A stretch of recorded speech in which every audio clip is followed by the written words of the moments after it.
Hello दोस्तों, स्वागत है आपका इम्प्रेसिव लर्निंग के इस प्लेटफॉर्म पर।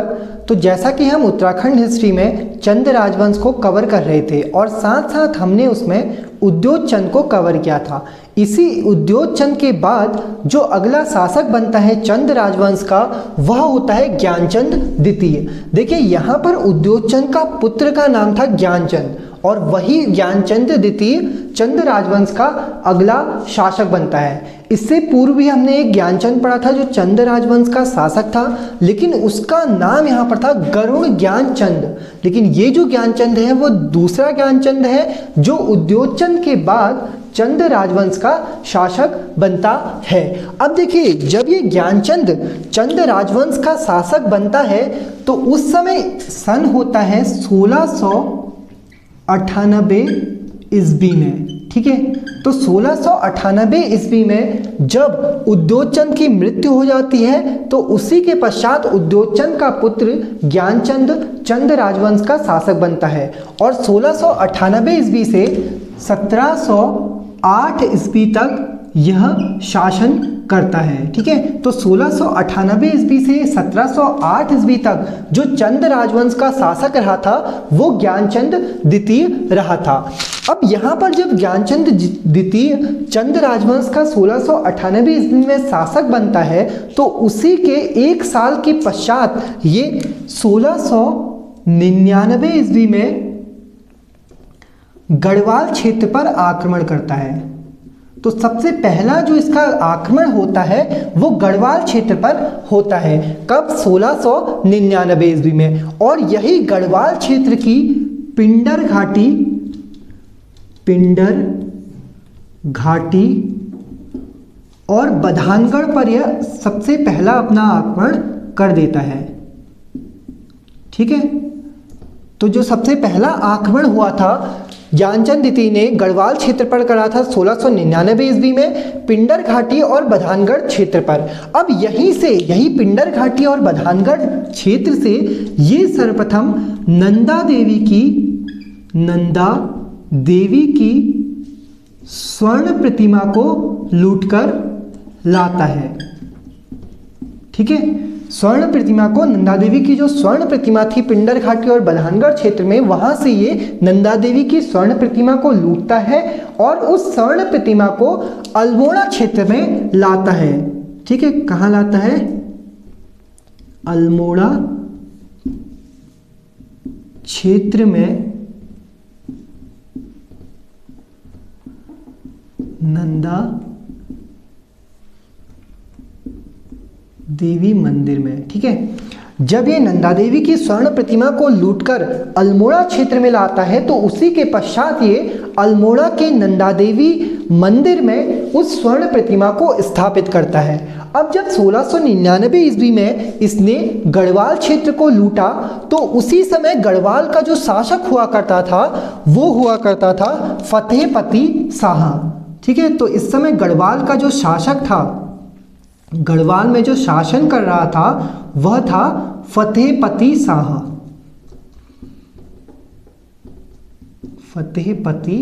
शाह।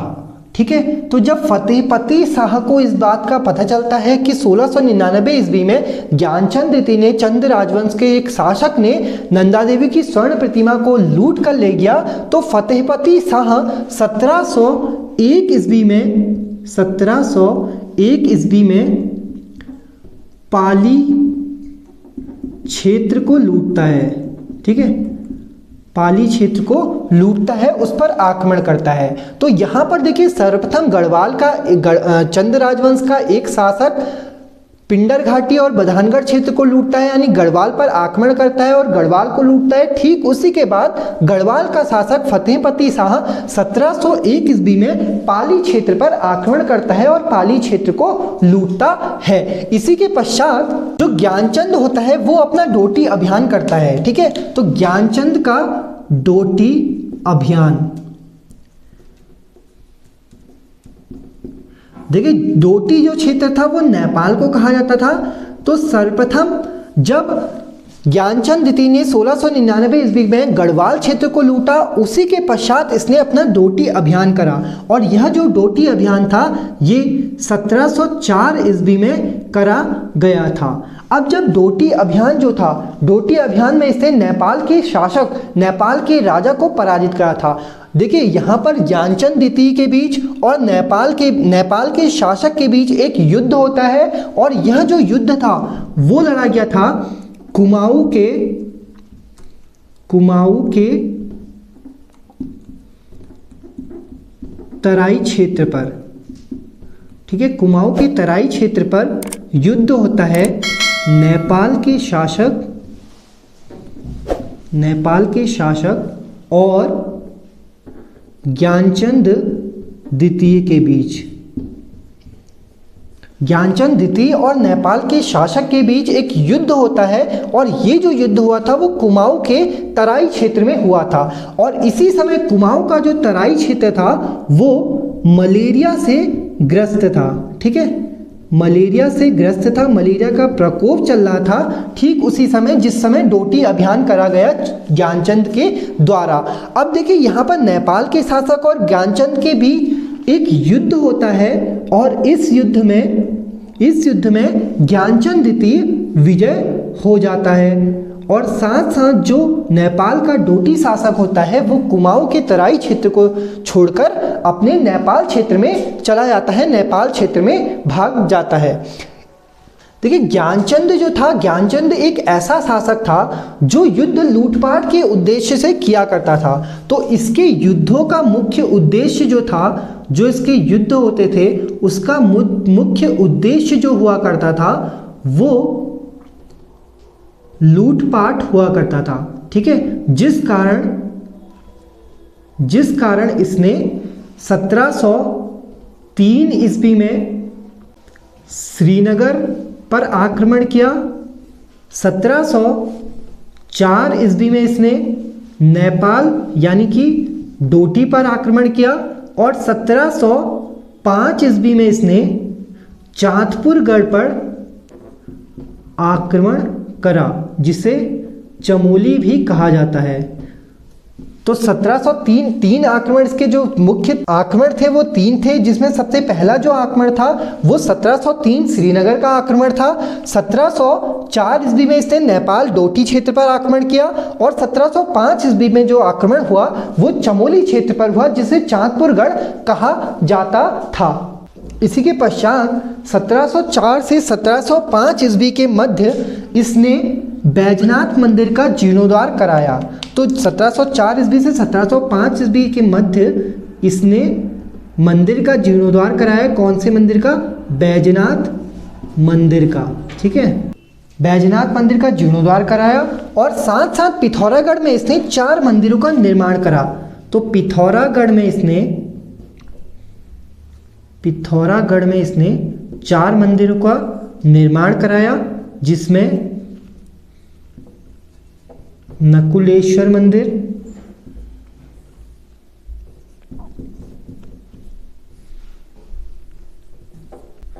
कपिलाश मंदिर,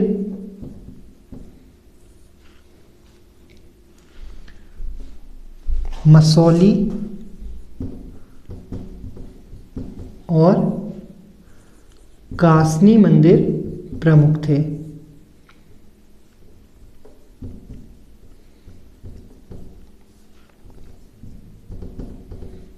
ठीक है, तो 4 मंदिरों का इसने पिथौरागढ़ में निर्माण कराया जिसमें नकुलेश्वर मंदिर, चौपाता मंदिर होगा। ठीक है, नकुलेश्वर मंदिर, चौपाता मंदिर, मसौली और कासनी 4 मंदिरों का इसने निर्माण कराया। अब देखिए यहाँ पर इसके द्वारा जितने भी मंदिर बनाए गए, जो भी इसके द्वारा मंदिर बनाए गए उन्हें देवल अथवा घोल कहा जाता है। ठीक है, तो इसके द्वारा जो मंदिर बनाए गए थे उन्हें देवल अथवा घोल कहा जाता है। तो देवल अथवा घोल किसके द्वारा बनाए गए मंदिरों को कहा जाता है? अगर यह क्वेश्चन बने तो वो बनाया जाता है ज्ञानचंद द्वितीय के द्वारा बनाए गए मंदिरों को, जिसने 1698 ईस्वी से 8 ईस्वी तक शासन करा था। इसी के पश्चात जो अगला शासक चंद राजवंश का बनता है वह होता है जगतचंद। तो अब हम जानते हैं जगतचंद के बारे में। तो ज्ञानचंद द्वितीय के बाद जो अगला शासक बनता है वह होता है जगतचंद। जगतचंद ने 1708 ईस्वी से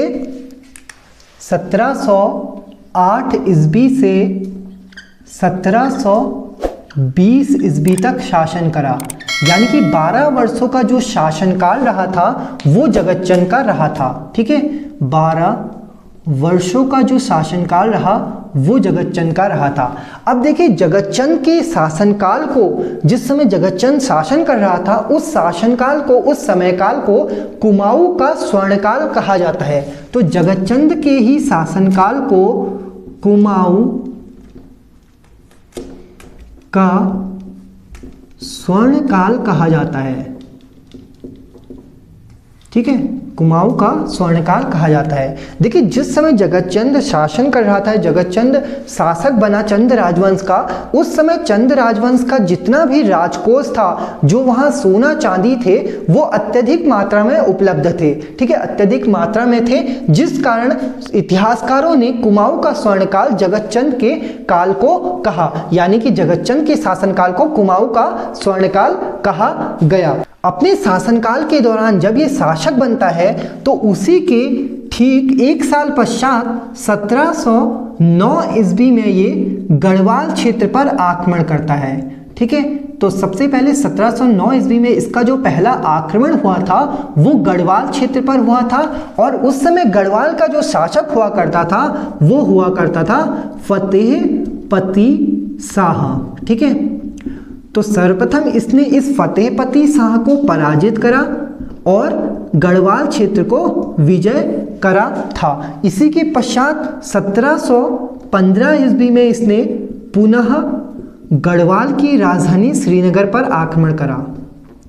ठीक है, तो पुनः इसने गढ़वाल पर आक्रमण कब करा? 1715 ईस्वी में, और गढ़वाल क्षेत्र के श्रीनगर पर इसका दूसरा आक्रमण हुआ था। ठीक है, तो दो आक्रमण इसने करे। पहला जो आक्रमण था वो 1709 ईस्वी में करा गया, जो कि गढ़वाल क्षेत्र पर था, और दूसरा आक्रमण जो हुआ था वो 1715 ईस्वी में कहाँ हुआ था? गढ़वाल के श्रीनगर क्षेत्र में, जो गढ़वाल की राजधानी हुआ करती थी। अब जिस समय जगतचंद शासन कर रहा था, जिस समय जगतचंद चंद राजवंश का शासक था, उसी समय तराई का जो क्षेत्र था, तराई भाबर का जो क्षेत्र हुआ करता था, उस तराई भाबर के क्षेत्र से प्रति वर्ष की आय 9 लाख रुपए हुआ करती थी। ठीक है, जो प्रति वर्ष की आय हुआ करती थी वो 9 लाख रुपए हुआ करती थी, जिस कारण इस तराई भाबर वाली क्षेत्र को 9 लखिया भूमि भी कहा जाता था। 9 लखिया भूमि कहा जाता था। तो जो 9 लखिया भूमि थी वो तराई भाबर वाली भूमि हुआ करती थी जगतचंद के टाइम पीरियड पर, और उस भूमि से 9 लाख रुपए प्रतिवर्ष की आय हुआ करती थी, जो कि चंद राजवंशों को दी जाती थी। तो चंद राजवंशों को 9 लाख रुपए प्रतिवर्ष की जो आय हुआ करती थी वो तराई भाबर वाले क्षेत्र से हुआ करती थी। देखिए कुछ इतिहासकारों का यह भी मानना है कि जो पद्मदेव पांडे द्वारा लिखी गई पुस्तक है, ठीक है, पद्मदेव पांडे द्वारा जो पुस्तक लिखी गई है टीका जगत चंद्रिका, टीका जगत चंद्रिका, ये जो पुस्तक लिखी गई थी पद्मदेव पांडे के द्वारा, यह पुस्तक जगतचंद के ही शासनकाल में लिखी गई थी, जगतचंद के शासन काल में। ठीक है, तो यहां पर क्वेश्चन ये बन सकता है कि टीका जगत चंद्रिका पुस्तक की रचना किसके शासनकाल में या किस चंद राजवंश के शासनकाल में करी गई थी। तो पद्मदेव पांडे ने टीका जगत चंद्रिका पुस्तक की जो रचना करी वो जगतचंद के शासनकाल में ही करी थी। देखिए जगतचंद एक ऐसा शासक था जिसने जुआ खेलने पर प्रतिबंध लगाया, जुआ खेलने पर प्रतिबंध लगाया, और साथ साथ यह बहादुर शाह प्रथम के दरबार में जाने वाला बहादुर शाह प्रथम के दरबार में जाने वाला एकमात्र चंद राजवंश का शासक था।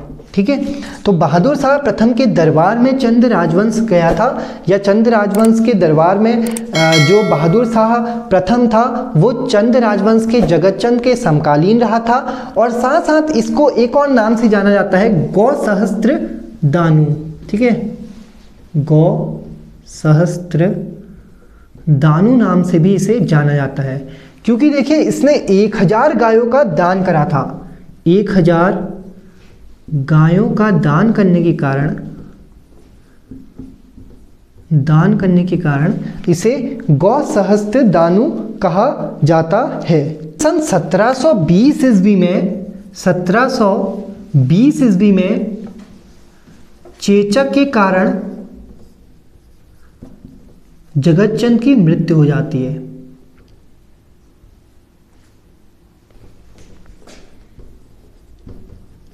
ठीक है, तो 1720 ईस्वी में इसकी चेचक के कारण मृत्यु हो जाती है, यानी कि 1708 ईस्वी से 1720 ईस्वी तक जो शासन रहा था चंद राजवंश में वो जगतचंद का रहा था। इस जगतचंद के बाद जो अगला शासक आता है, जो चंद राजवंश का अगला शासक बनता है, वह होता है देवीचंद। तो अब हम समझते हैं देवीचंद को। तो जगतचंद के बाद जो अगला शासक बनता है वह बनता है देवीचंद, और देवीचंद ने 1720 ईस्वी से 1726 ईस्वी तक शासन करा था, यानी इसका जो शासनकाल रहा था वो 6 वर्ष का इसका शासनकाल रहा था। इसी देवीचंद को कुमाऊं का मोहम्मद तुगलक भी कहा जाता है। तो कुमाऊं का मोहम्मद तुगलक जो कहा जाता है वो देवीचंद को कहा जाता है। कुमाऊं का मोहम्मद तुगलक। ठीक है, अब देखिए होता क्या है तुगलक, देखिए होता क्या है, जो मोहम्मद तुगलक इसको कहा जाता है, कुमाऊं का मोहम्मद तुगलक इसे कहा जाता है, वह क्यों कहा जाता है? देखिए देवीचंद के जो चाटुकार रहे थे, जो इसके शासन पर जो शासन में इसके चाटुकार रहे थे, उन चाटुकारों ने इसे सम्मान देना प्रारंभ करा और इसे विक्रमादित्य बनाने की चाह में इससे इसका सारा खजाना खाली करवा दिया। यानी इसने क्या करा था, इसने अपना सारा खजाना दान में दे दिया था, जिस कारण इसे कुमाऊं का मोहम्मद तुगलक कहा जाता है। और साथ ही साथ एटकिसन ने इसे चंद राजवंशी तुगलक कहा, चंद राजवंशी तुगलक कहा था। ठीक है, तो एटकिसन के द्वारा इसे चंद राजवंशी तुगलक कहा जाता है। किसे? देवीचंद को। देखिए देवीचंद के सेनापति का नाम यहाँ पर कभी कभी पूछ लेता है, तो इसका जो सेनापति रहा था वो रहा था दाऊद खां। सेनापति का नाम इसका था दाऊद खां था। ठीक है, इसके जो सेनापति था वो दाऊद खां था। इसने दिल्ली के एक शहजादे साबिर शाह को शरण दी थी। साबिर शाह को कुमाऊं में शरण दी।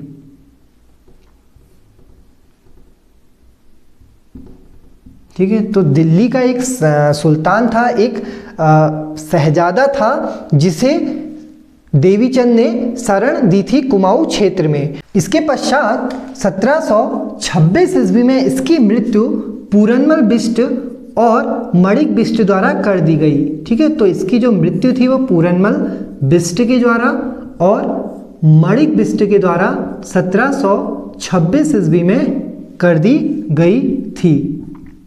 ठीक है, तो जो देवीचंद था उसने 1720 ईस्वी से 1726 ईस्वी तक शासन करा। तो आज के लेक्चर में हमने 3 चंद शासकों के बारे में जाना। नेक्स्ट लेक्चर में हम अन्य 2 चंद राजवंशों के शासकों के बारे में कवर करेंगे। Thanks for watching.